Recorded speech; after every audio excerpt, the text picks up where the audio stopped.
Welcome to the Passive Income Podcast. I am your host, Dividend Dave. Can you believe I believe Lauren is already guest number 20 in just under 2 months and the second female voice. So big shout out to Justine, who's the first female voice, and we definitely need more female voices on the Passive Income Podcast. Please be sure to join the Passive Income Posse by clicking that subscribe button below. I'm going to throw it over to Lauren, who you can find on Twitter at AdultingIsEasy, to give herself a brief introduction. Thanks, Dave. Thanks for having me. I am Lauren. I am Adulting is Easy on Twitter. I also have a podcast by that same name, personal finance podcast with kind of a real estate tilt to it. I'm based in the Tampa Bay area. My husband and I do have, some stocks, mostly index funds and our retirement accounts and things like that, but we're primarily focused on real estate. We have 9 short-term rentals, which some people just call Airbnbs. We have Yep. 3 long-term rentals, and then my husband's an engineer, so he's a part owner of his engineering firm. So Oh, that's wow. where we sit from a personal finance perspective. We also still both have our full-time jobs, and we have no kids. Okay, cool, cool. Yeah. Engineer, he's a smart guy. Yeah, That's the yes, he math is. I could not do. For sure. He's smart, and he likes to say he's not that smart. I'm like, "No, by Yeah, definition, right, you're right. smart." Cool, cool. Yeah. So, yeah, Tampa Bay area. I've never been to like Tampa Bay proper, like in within the city limits, but I have been to Anna Maria Island. Absolutely beautiful, beautiful. Gorgeous, gorgeous. I don't know how it's doing right this second, but it will be gorgeous again. Right. So, as mentioned, you can find Lauren here on Twitter at Adulting is Easy. And I guess my first question is adulting easy? Of course not, right? Of course not. Adulting is difficult. The Adulting is Easy name came from this idea that if we learn about money, if we talk about money, that we're going to make adulting easier.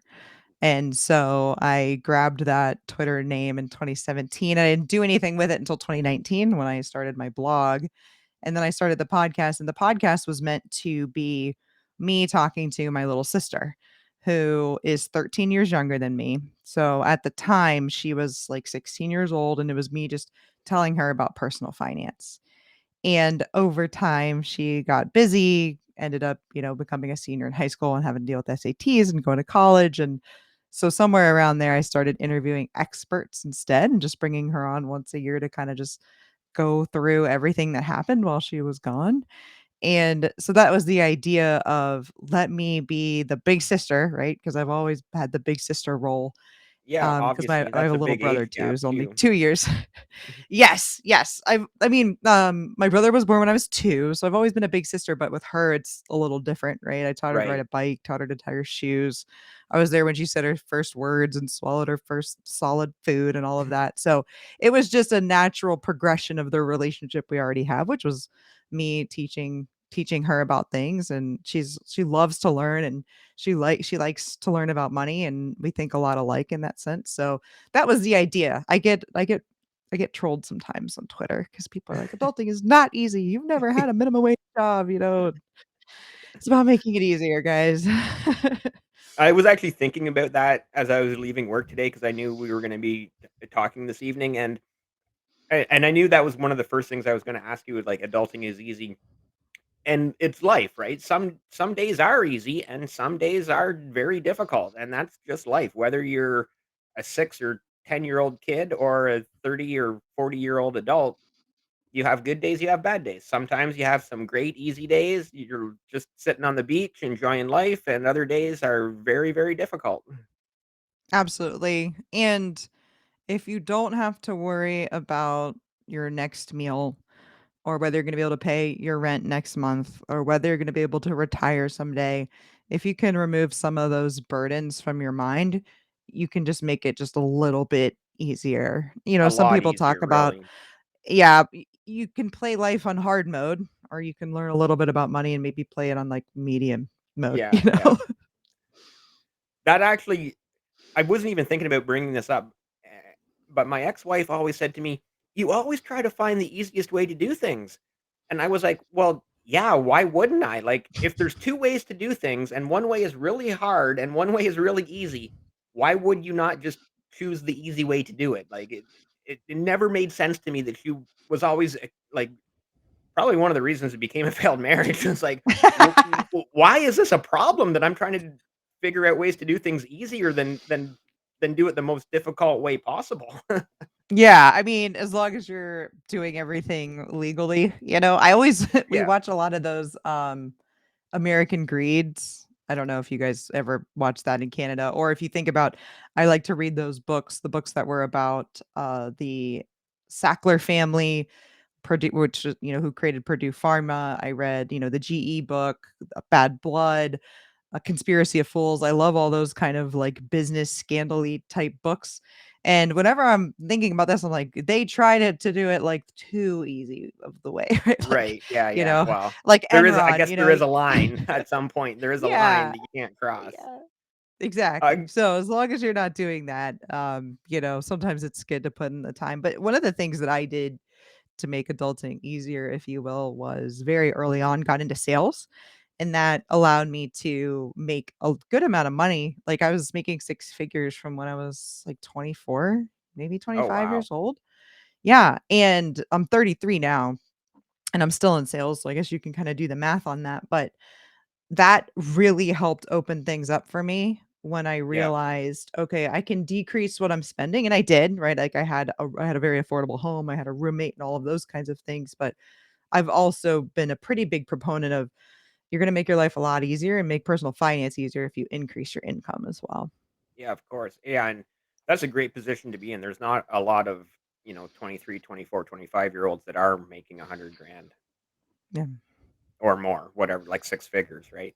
Yeah. Um, I know here in Canada, probably one of the easiest ways for people to make that six-figure income is just go head straight to Alberta and get into the oil patch and just, roll your sleeves up and give her. That's, but I'm sure. I obviously don't know that's what not that for was like. everybody. No, it's sometime like 2015. I used to sell into that industry a little bit. I remember like 2015, I think it was, they had some issues and things like that. So whenever you're that kind of hardcore into a particular industry, whether you work in it or you invest in it or whatever, you're not diversified enough. You're a little more exposed. Someone I know is a real estate agent and she's a real estate investor and she has her 401k in REITs. And I was like, "Hey, how about diversifying that a little bit, Yeah, maybe yeah. put your 401k in something that's not real estate." So that's actually a great segue because I wanted to bring this up. Knowing that you were into real estate, and I love REITs, and the reason I love REITs is because I can have that exposure to real estate without being the landlord. I don't have to worry about any of the landlord problems. So I guess maybe just touch on that. Like, I don't know if you have some REITs yourself or if you're 100% just like into the physical real estate, but yeah, just go ahead and talk to that, please. Yeah, I tweeted the other day that I don't have any REITs because we have physical real estate. We have 3 properties that amounts to 12 doors, like I said in the intro. So we mostly just have index funds. We have a lot of VTI, a lot of VOO, some small cap, mid cap. I don't know at this point if we had any sectors. I'd have to look specifically. Right. Um, but somebody made a really good point where they were like, "Well, you should own REITs so that you can get exposure to other areas of real estate, right?" Yep. Because I have a 6-unit apartment building, a duplex, and then this really old bed and breakfast that I bought that I'm sitting in right now. So I'm not really exposed to any sort of like true commercial properties or industrial or anything like that. So Right. it's a fair point. I think am gonna be a VTI which is Vanguard Total Stock Index. I think I'm probably still gonna be go pretty hard at that. So we don't have REITs. It's not something that I've really gone for. I feel like I have so much real estate as I mean, I think of from a net Yeah. worth perspective, we're at 50-60% is in real estate, and that's a lot. Yeah, it is. It is. But it's good. Like, it's still creating that passive income. Just to me, it's not as passive as just sitting back and waiting for the dividend to roll in because No. and even if you have property managers, at some point, those property managers are still coming to you asking questions like, "What do I do here? What?"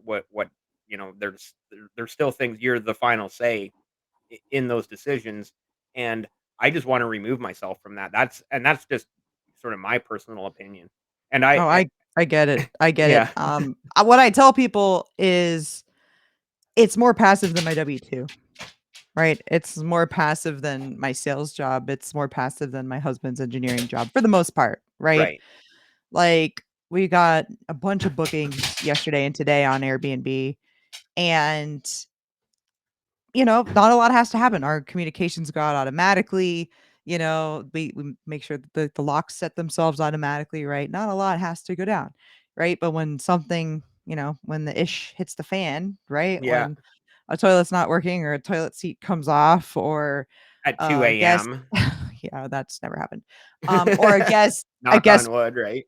a tenant's guest puts out a cigarette, but, like, doesn't put it out of the way and, like, sets something on fire and, Oh, it's passive until it's not. not, but it's still Yeah, from an hour's perspective more profitable than our W-2s for sure.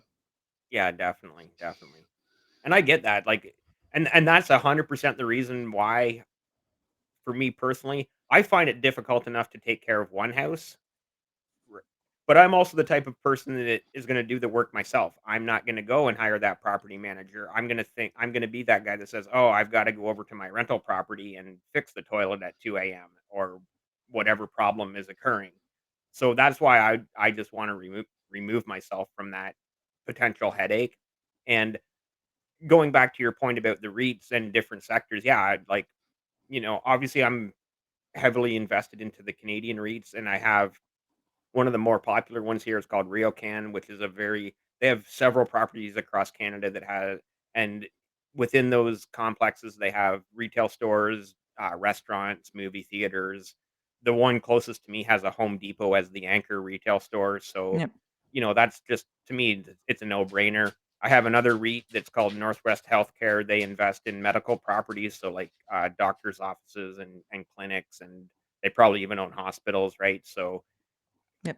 for that one, I'm kinda killing 2 birds with 1 stone. I'm in the healthcare sector, but I'm still exposed to the real estate. Uh, anyway, sorry, I'm starting to ramble now.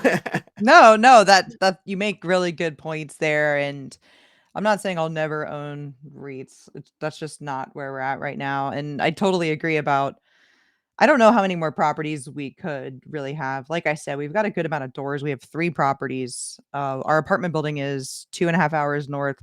My uncle and my grandma live in that same county. So for example, when that toilet seat slipped off, I call him, he goes over there and puts it back on. Right. Right, It's not like we're driving 2.5 hours to do that. But in January, this house is rented out and our place that we normally go to when this rents is also rented. So we're gonna go to that apartment building in January for a week and we'll check on things then. Where there sometimes like a washer or dryer needs something fixed, or we'll do like the touch up painting or things like that. Do little maintenance type items that our cleaners or my uncle won't do, just kinda generally check on things and stay there. We try to stay at this property we're at most of the time, but the other 2 we try to stay at least once a quarter just to check on little things. Last time we were at our duplex, my husband changed out all the blinds. We were there before that, I put up curtains, just things like that, yeah. little by little, here and there, we get stuff done. I think I'm about to coin a new term called transient landlord. Yeah, so my friend Alan Corey calls it short shifting. It's or like I call it like extreme house hacking where yeah, we don't have a place where no one else stays. Having Airbnbs, it just makes it so easy, especially like for example on this property, we have a camper that we rent out, we have 2 cottages and then there's this house. So we already have all of the supplies, we already have the cleaners, we already have landscapers, jacuzzi people, everybody here, so why not list it? We list this for a relatively high price so that we're kind of happy to leave. Right. And our property that we normally go to is on the water. So we take our boat, we put our boat in, we hang out at Nice. our place on the water for a week. And, My husband will run a water line to the fridge and we'll check on the tenant. We have a long-term tenant next door and just, keep our faces around, make sure people know that we're keeping an eye on our property and things like that. So Yeah, that's it's great. it's an it's an interesting life. That's why I mentioned up front. I don't have any kids. We don't have any kids. We don't have any pets.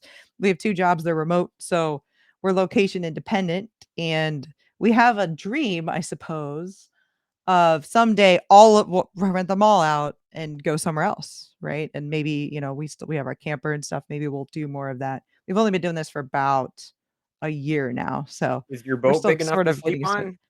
Oh no, no, it's like a fishing boat. It's like a Oh, 20 okay, foot. okay. It's like a 20-foot like fishing boat, center console. Well, you're gonna have to upgrade so you can just go live on the boat for whenever I you don't think want. so. My friend just bought like a 42-foot sailboat with 2 cabins in it stuff, so Yeah, I can do that. I have an open invitation to do that whenever I want, but it's not my yeah. favorite thing. I like to go out sunset cruises, and that's good enough for me. Cool, cool. Yeah, that's awesome. You did mention off the top you do have some ETFs, and obviously, ETFs are great. I only have 2 ETFs, but and the 2 I have, the one's good and the one not so great, but I do obviously really like ETFs because they're I almost call them the set it and forget it type of thing. Like, Of course. they're doing 99% of the work for you. And so, and you mentioned a couple of the ETFs you had. I don't know if you want to talk a little bit more about some different ETFs and the passive income that they're providing as well. So, with ETFs, I think the younger generations can really take them for granted and think they're not sexy or it's not really investing if you're not researching all the time. But you Right. gotta remember, there are people 50 years ago that would have absolutely killed for investing to be as easy as it is. I mean, there were gatekeepers left and right. It was very Yeah. expensive to trade.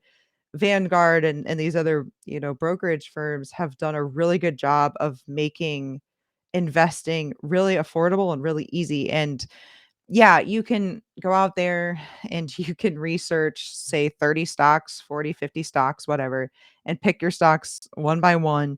But what's the cost of that time? Right. And the overall stock market, the US stock market goes up, depending on what you see and whether we're adjusting for inflation, 7 to 10% per year. And the average person who invests in stocks makes 4%, right? That's a big difference. That means the more you try, the less likely you are to even get the market return. So that's Right. why ETFs are fantastic. Now, what I tell, for example, like my cousins and stuff, if you want to research stocks, if you want to pick certain companies, if there's certain companies you believe in, absolutely set aside a portion of your portfolio, 5, 10%, something like that, and do that. But for the most part, you should have a backbone of for sure your retirement accounts that is pure index funds. And VOO is a very popular one. That's the Vanguard S&P 500 Yeah. index fund. And so that means it's the 500 biggest companies in the United States of America. And Right. those huge companies are basically global. Yeah, they're So, no-brainers, yes, right? yeah, it's a US stock, but these are basically global companies. They've been around for a long time. And what's cool about any index is it's basically self-cleansing. So if a company pulls an Enron or does something horrible, they get And pulled and then a new positive one comes in. So over right. time, they just go up. It just is a matter of being patient. I mean, if you're in your 20s or 30s, you don't even have to worry about anything except you can just invest in those. And probably I sound like a hypocrite because I have real estate, but the big difference for me is with real estate, I have leverage. So I put around 20% down. I think we put 35% down on the 6-unit apartment building because it was a 1031 exchange, which is a fun tax thing that we can do here in the US. But I can then leverage my gains, right? So if I put my first house, let's just say round numbers, let's pretend I put $20,000 down and I bought it for 100,000, you sell it for 200,000. You made 100,000 on 20, right? Right. If Yeah. you would have paid cash for that, you would have made 100 on 100, which is what the equivalent would be for stocks. Of course, you can trade stocks on margin. That to me is incredibly dangerous and not something that I do. Not I financial am advice. in Do not, yeah, no, no, no. Do your research and know yourself yeah, too. Some people can't even deal with a mortgage on their own home. They can't sleep at night. They hate it. It's like the worst thing to them. One of my friends says, I couldn't sleep if I didn't have a mortgage on my primary because that's y the cheapest loan you can have. right, So you know, you have to know yourself, know what you can handle, know your comfort level and what you're interested in, right? I stocks are they're not fascinating to me. I do have a degree in finance from the University of Florida. So I took, equity and capital markets and debt and money markets and financial management. I did all that. I right, just don't think it's fascinating. I don't think it's interesting. I do believe in the stock market as a wealth generating tool. So that's why we have stocks, but yeah. I really like real estate. I like to be interested in it. If I'm going to do any research, that's where I'm going to do my research and trust myself and believe in, my quote unquote prowess as an investor. I'm going to pick my real estate. I'm not going to pick my stocks. Yeah, you definitely know your real estate game. Going back to your point about, if a company pulls it, I love that line. If a company pulls an Enron, they're going to get pulled out of the ETF. But that's going back to my point of they're going to do 99% of the work for you. So you can again set it and forget it, right? And yeah, Yeah. Yeah.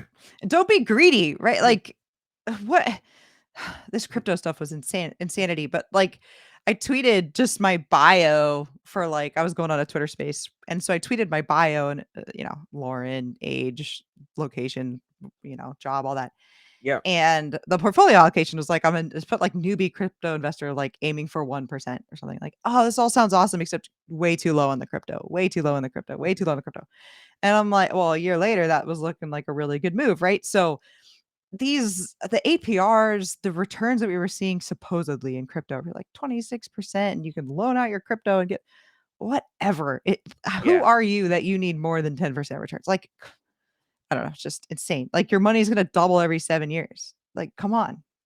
The Who thing needs I've more learned in than that? crypto is if it's too good to be true, it definitely is. Yeah, and money in general, and that's how Ponzi schemes happen too, where you're like, "Yeah, you're gonna get a guaranteed 14% return." Nope, the risk-free Yeah, rate is a US Treasury. I don't know, maybe you guys have a different risk-free rate, but right, whatever it is, it's like 2, 3%, maybe 4% right now because everything's so high. That's the risk-free rate. There yeah, is no such thing as a 14% risk-free rate, right? So, and that's something that always fascinates me about the show American Greed or all of those books that I've read is so take like Bernie Madoff, for example, The Wizard of Lies, I think that book was called.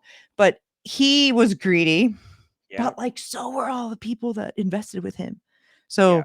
So, check yourself. Remember, everything that's going on with crypto. Yeah, was SBF for the FTX thing. Was he greedy? Sure.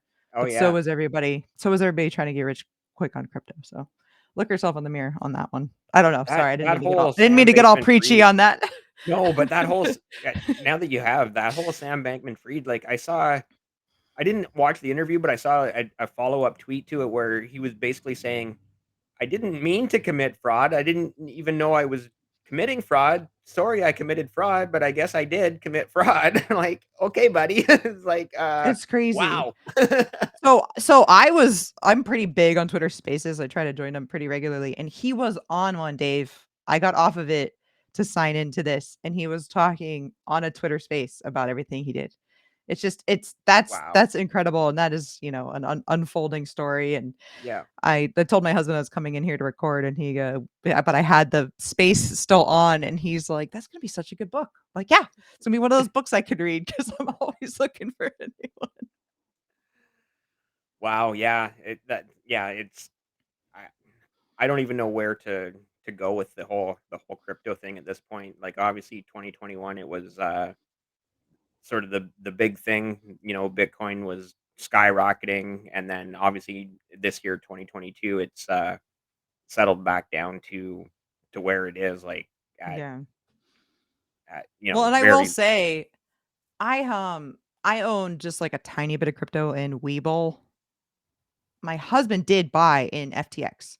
So he had like 5 grand at one point. It was down to like $1,500, and he tried to get half of it out one way and half of it out another way as it was collapsing, and half of it did work.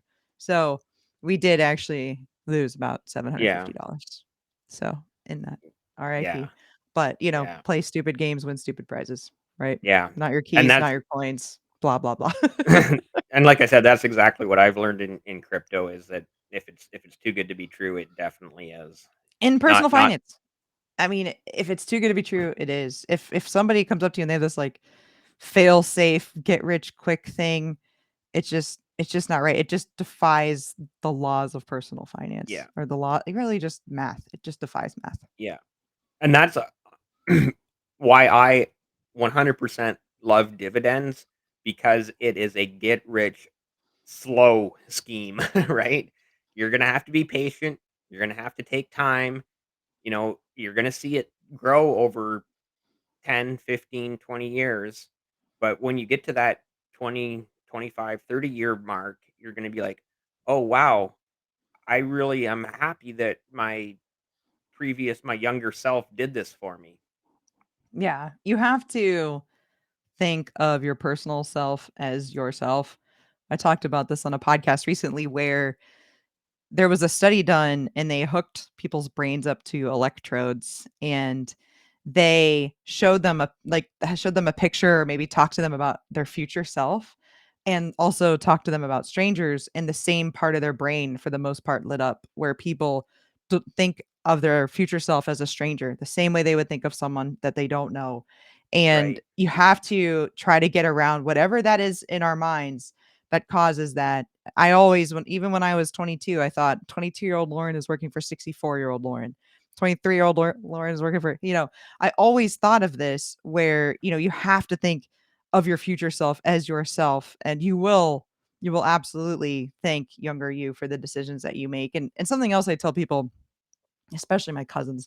I'm the oldest of my cousins and they know about adulting is easy. So they're starting to ask me stuff, which is good, but I tell them you have to get used to having money that you don't spend. So whether Yeah. you're saving your emergency fund, which really should be the first thing that you do, or you start putting money in a 401k, or what you were just talking about, Dave, with the, putting money into dividend paying stocks, get used to having money that you don't spend.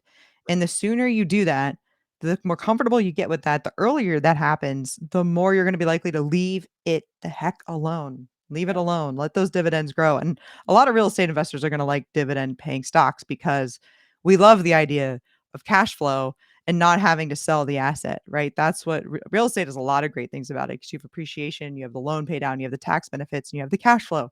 But I love the idea that my real estate can pay me and I don't have to sell the thing. If your Yeah. stocks aren't paying dividends and you want to live off of your stocks, you have to sell the stocks. They have to appreciate and you have to sell those Yeah. shares. So And that's yeah, something that you I have think always resonates with real estate investors when it comes to dividend stocks. yeah, and I've definitely gambled on some penny stocks where you're like, "Oh, well, you throw 100 bucks or whatever, 500 bucks at it and go, well, if this goes from 50 cents up to $3 or $4, then good for me. And if it crashes and I lose 50 or 100 bucks, well, no big deal, right? So Right, right. there are those stocks where that's the Vegas of the stock market, Yes. right? Yeah, You're just yeah. I play gambling. I play I play craps, like, whatever. I Yeah, go on a cruise, I have a gambling budget, and it's a budget like it's gonna be gone, like it's gonna go to 0, right? I right. played on a cruise a couple months ago, and I played for 3 hours, I was down $1. I was like, "That was perfect. That worked out Yeah, perfectly." But I was fully prepared to lose it all, right? And I think that's okay, and that's why you have to have that solid backbone of really index funds are the best way to go. When it comes to real estate, how we protect against that and the downside is we're not crazy leveraged. Like I said, we put at least 20% down. Right now, I think our loan to value, we probably have 45% equity, 55% debt, somewhere in that range. Hard to tell because you don't get a little ticker with your real estate valuations every day like you do with stocks. But right. you don't take out too much debt and you have a really solid emergency fund, right? And people say, "Oh, they could take your property from you." I'm like, "Only if I don't pay for it." You know what I mean? Like, if I have, I'm employable, my husband's employable, and we've got a stack of cash. Our only debt is these 3 mortgages. They all do pay for themselves, right? So, Yeah, we own our cars, our camper, our boat, we own all that outright. So there's ways to protect yourself with that, but I guess that's my point. Like, take part of your whatever you decide and stick to that, whether it's 1% or like I'm going to try to do it with crypto again, or 5% or 10% of your portfolio. Have your kind of play money, your gambling money, or your YOLO money, whatever you want to call it. I think that's fine. And I think that's fun. And if Yeah, that makes you interested in it, great. But I do not YOLO everything, please. yeah, obviously. Going back to your point about your family, like, teaching your cousins and your little sister, I think that's absolutely incredible that they have someone like you to look up to. I've talked on so many of my other podcasts with other guests about, obviously the financial literacy is not taught in schools. We all talk and tweet about that, and so many families, the parents that don't have the financial literacy to pass on to the next generation. And so, yeah, I think it's absolutely amazing that you're able to help your other family members as well. Yeah, thank you. And it's amazing on their side that they're willing to ask too. And I was lucky enough to be brought up where my parents were very open about money, which I did not know was weird for a long Right. time. Oh, wow. So, my mom, when she was younger, she's a little older than my dad, and she bought her second house at 24. She bought her first house at 22, her second house at 24, and that was the only rental property my parents ever had, and they had it for 40 years. They just sold it to my brother in 2021. So she was pretty savvy with her money, and she's the one that encouraged me to buy a house at 22 years old. Like, who would have thought of that but her? So You're she was right. really helpful in the real estate front, and she helps with that side of things now. My dad, on the other side, my mom was a stay-at-home mom after I was born, and my dad has had the job at the same company for like 38 years, very classic, has the pension, yada yada. Yeah. But he always kind of taught us that we always knew there was more money than we were showing. We always knew that there were purposeful decisions being made and living in a smaller house than we could and driving cars that we paid cash for. We always kind of knew that, and they would talk to us about that stuff if we were curious. And I remember, I mean, I used to ask my dad, be like, "What do you make?" And he would just straight tell me. Like, I knew how much my parents made from literally when I was like 5 or 6 years old, and I didn't know that was weird until much, much later. Right. So that's a Yeah, little look that's into the psychoanalysis that is Lauren, but, it's always been a very open topic in my life. that's great because that is definitely not the norm in society. Like, most families don't talk about money with their kids. So shout out to your parents for giving you that stability and background right off the hop, right from the get-go. Yeah, and you have to, at some point, tell your kids about your money. Like, I don't know how to explain this to everybody, but at some point you're gonna die, right? And Yeah, if your kids don't know what you have, that's just I can't even think of a worse nightmare. So, yeah, that's one thing that I think is really important. So, where's that line? So, you're not gonna tell your kids when you're, like, 15, when they're 15, when they're 20, how about when they're 40? How about when you're 90? At what point do you tell your kids what you have or what you right. don't have for that matter? So, I've always ascribed to that. There are tactful ways to do it. I try not to walk around just talking about my real estate all the time or adulting is easy or whatever. But that my family and friends are now aware enough of what I do that they know they can come to me and there's no judgment, there's no blame, there's no shame, there's none of that. I am not here to judge you. No, you shouldn't have started sooner. Don't worry about it. Just get started now. The fact that you're asking questions is great.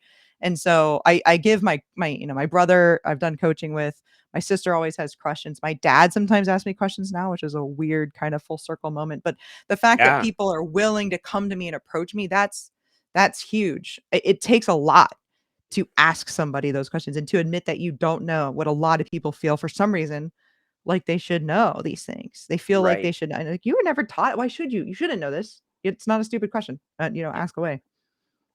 Great. I'm just gonna pull up on the screen here your whole link tree, and there's a lot to unpack here. Do you see that on the screen? Makes Yeah, it makes it look like I do a lot, huh? Yeah, Well, you do a lot. guess so. Yeah, so I have a Gumroad, which the vast majority of my resources are free. There are a couple things that are like $5 or $10 that just, help me out, help me keep adulting as easy going, keep the lights on, if you will. So there's stuff Yeah. I really recommend anybody who's interested in getting into real estate, especially short-term rentals, that they check out the Gumroad. I mean, I've got checklists, cleaning checklists, supply lists, how to analyze a rental property, tons of stuff in there. The second thing on my link tree is the Cashflow University, and this is something that a bunch of us on basically Money Twitter. There's some people active on other sites as well, but for the most part, it's a group from Money Twitter that are experts in different areas that are helping to answer one-on-one questions and give mentorship to people in different topics. So that's everything from there's a little bit of crypto stuff, there's a lot of stuff on dividend stocks and options, which I don't Yeah, I've understand what they're definitely seen saying a in lot of there, but tweets from yeah. I've definitely seen a lot of tweets from well, there's an actual Cashflow University Twitter account, but Yep. then I think Dividend Hero is in there and Yes. several others that I've seen Yes. many tweets Yeah. So regarding the Cashflow University. I handle the short-term rental stuff. So that's kind of my lane. So, feel free to DM me about that if you're interested, or yeah, any of those people you mentioned, or the Twitter account. Things like that. So a lot of my, adulting is easy. As I said, it started general personal finance, talking to my sister. It's slowly gone more towards real estate specific. And you can even see that in my link tree, more and more towards short-term rentals and Airbnbs as well. Cause it's kind of what I'm doing. It's kind of my thing right now. Yeah, nice.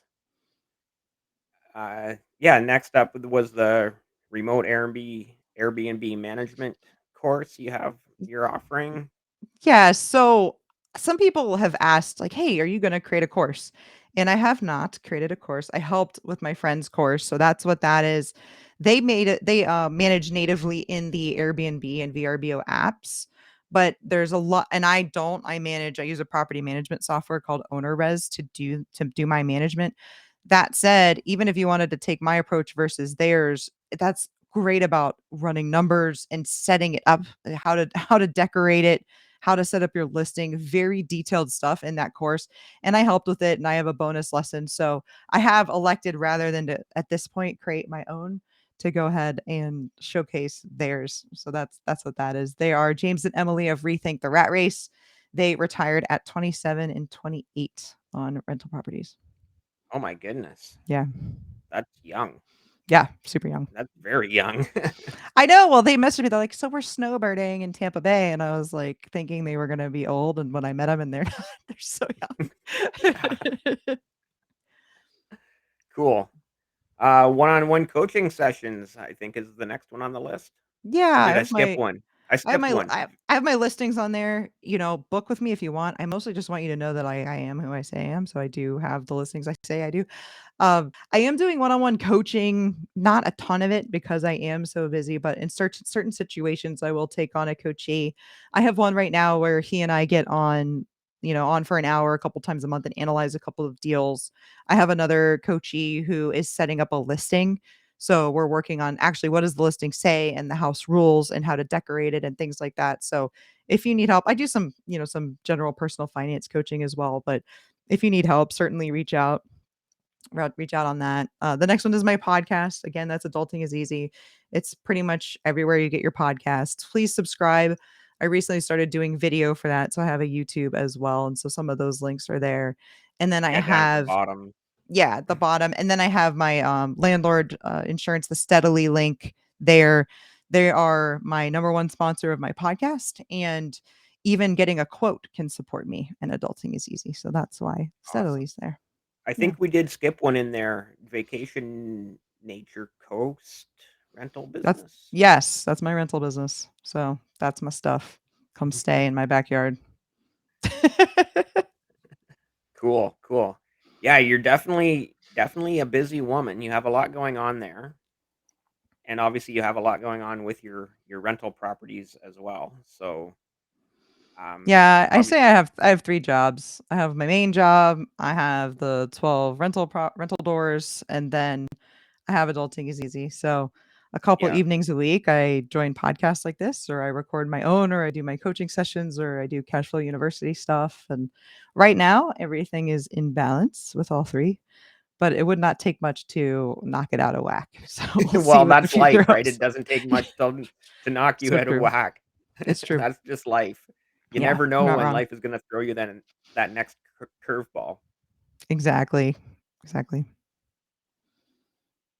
Oh, wow. So this has definitely been a different type of for my content because a lot of times we're just talking about different sectors in the market and different companies, and we talk a lot about Canadian banks on here and the telecoms and the back and forth between the US and Canadian markets and the differences and similarities. But this has Yeah. been very, very different approach to it is definitely obviously rental incomes are still passive income. As you mentioned, they may not be as passive as just sitting back and letting the dividends roll in. There is still some work to do, but it's much less passive than you know getting up every morning at 6 a.m. and battling through traffic to get to that 9 to 5 job every day, right? So Exactly. Yeah, I'm happy to come on. I'm happy to lend a female voice to the podcast. I hope everybody finds it interesting. I know when you asked me to come on, I was like, I don't know. I'm not gonna be able to talk about stocks or anything. I'm mostly into real estate. So I hope people get something out of it and DM me. Let me know what you thought.